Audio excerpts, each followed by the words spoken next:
Waluhya, Wanandi, Wakikuyu, all communities.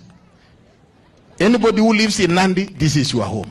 And we want to work together with you in that manner. Na ndio maana tunapokuwa na kiongozi kama yule ambaye alikuwa naibu ya rais, former deputy president Rigathi Gachagua, whose message and gospel is tribalism from morning to evening. We want to tell Rigathi Gachagua, Kenya is one united, indivisible nation. If you cannot live with every community in peace, look for your own country. Kenya is not available for your nonsense.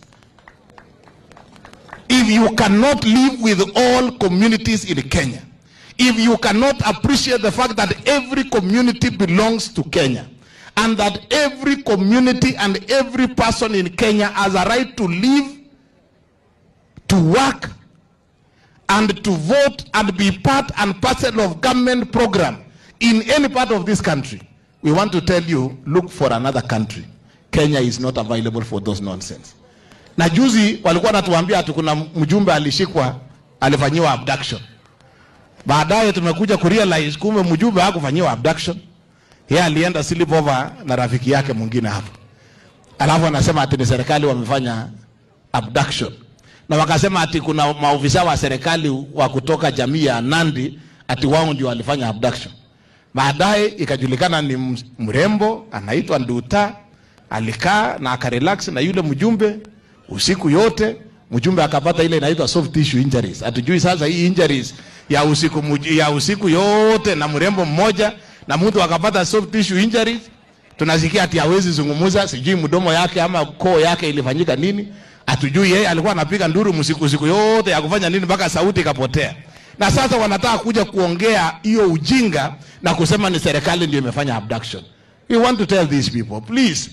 Na sasa tumejua ile abduction imekuwa ikifanyika Kenya hii, lazima hata huyu Rigathi Gachagua achunguzwe wakati yeye amekuwa bado katika kiti kama deputy president. We now know that Rigathi Gachagua believes in abductions. That is the script writer of issues of abductions. We want to ask the government, investigate this Rigathi Gachagua. What was his role in some of those abductions that were witnessed in Kenya? Kumbe huenda tulikuwa tunasema hakuna abductions, kumbe Rigathi alikuwa anafanya abductions yeye mwenyewe. Kwa sababu hii tumepata yeye, red-handed.